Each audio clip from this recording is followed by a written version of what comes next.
मैं आदियोगी गौतम स्वामी, आप सभी को मेरा हर हर महादेव।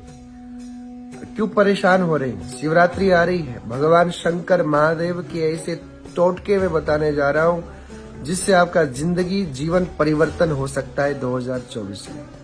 आप कहते हो कि हमारा बच्चा पढ़ता नहीं है, बुद्धि में कमजोर है। शिवरात्रि के दिन 1.25 किलो शक्कर ले जा करके उसके हाथों से शिवलिंग पे खूब रगड़ रगड़ करके स्नान करवाइए।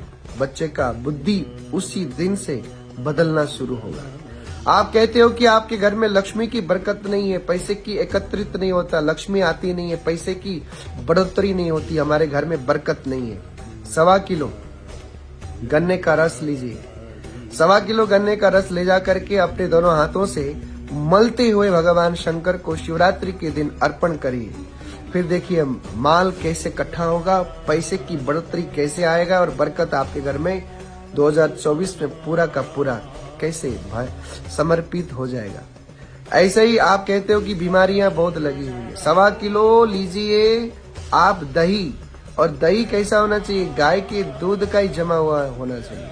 हम कहते हैं कि हम भगवान शंकर को ये कर रहे हैं वो करें, लेकिन आप भैंस का दूध लेकर के जाओगे, फल नहीं मिलेगा। गाय के दूध 1.25 किलो दही, दूध से बनी हुई दही को ले जाकर अर्पण करिए और मलिए। खाली अर्पण नहीं करना है, दोनों हाथों से रब करना है, यानी कि शिवलिंग को मलना है। शिवलिंग को मल मल करके दही अर्पण करिए। आपकी बीमारी उसी दिन से, उसी दिन, उसी समय, उसी घड़ी, उसी पल से खत्म हो जाएगा।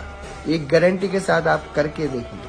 और आप लोग कहते हैं कि हमारा इज्जत नहीं होती, मान सम्मान नहीं होता, बढ़ता नहीं है, इज्जत घटती जा रही है, बदनामियां होते जा रही है। आंवले का रस, जी हाँ, आंवले का रस लेकर के जाइए और शहद मिलाइए, और शहद मिला करके भगवान शंकर को दोनों हाथ से अच्छे से शिवलिंग को मलिए।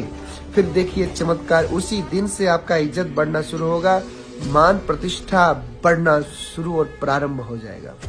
आप कहते हो कि शत्रु बहुत तंग कर रहे हैं, शत्रु के कारण परेशानी हो रही है, शत्रु के कारण बहुत ज्यादा परेशानियों से गुजरना पड़ रहा है। अगर ऐसा है तो आप 1.25 किलो सरसों का तेल लीजिए और 1.25 किलो सरसों का तेल लेकर के भगवान शंकर को रगड़ते हुए नमः शिवाय बोलते हुए रब करिए, और उसी दिन से शत्रु की ऐसी की तैसी हो जाएगी महाराज। ऐसे ही आपको मैं और भी उपाय बताऊंगा, ध्यान से सुनिएगा। आप कहते हो कि संतान का सुख नहीं है, संतान मुझे परेशान कर रहे हैं, संतान हो नहीं रही है या संतान होने में बाधा है। उसके लिए मैं आपको बताना चाहूंगा, कनक लीजिए, 108 कनक का दाना लीजिए, और 108 कनक का दाना लेकर के ओम नमस्तुभ्यम नमः शिवाय, ओम नमस्तुभ्यम नमः शिवाय, ओम नमस्तुभ्यम नमः शिवाय, ओम नमस्तुभ्यम नमः शिवाय करके 108 कनक का दाना शिवलिंग के ऊपर अर्पण कर दीजिए। संतान सुख प्रशस्त हो जाएंगे, एक बच्चा नहीं जुड़वा भी हो सकता है।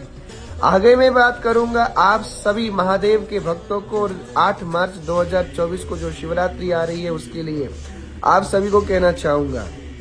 आप कहते हो राजनीति में मुझे सफलता नहीं मिल रहा है, शिवरात्रि के दिन पंचामृत मिलाइए। पंचामृत यानी कि दूध, दही, घी, शहद और शक्कर, पंचामृत से स्नान कराइए। राजनीति में आपका जय जयकार हो जाएगी, राजनीतिक में हर जगह पे आपको सफलता मिलेगी, राजनीति में सुयोग्य उच्चिष्ट पद आपको प्राप्त हो जाएगी। इसी साथ में संदर्भ में कहना चाहूंगा, अगर आपके शरीर में तेज नहीं है, बल नहीं है, शक्ति नहीं है, कमजोरी, वीकनेस घेरी हुई है, शरीर में ताकत नहीं रहता, चक्कर आते हैं, देसी गाय का घी ले जाइए और उसमें थोड़ी सी हल्दी मिलाइए।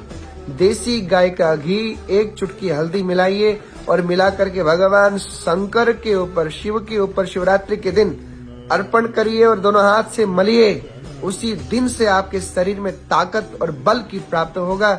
उसी दिन से निर्बलता, दुर्बलता दूर होकर के शरीर हृष्ट पुष्ट होने लगेगा। उसी दिन, उसी घड़ी, उसी पल से आपको अनुभव होना शुरू होगा।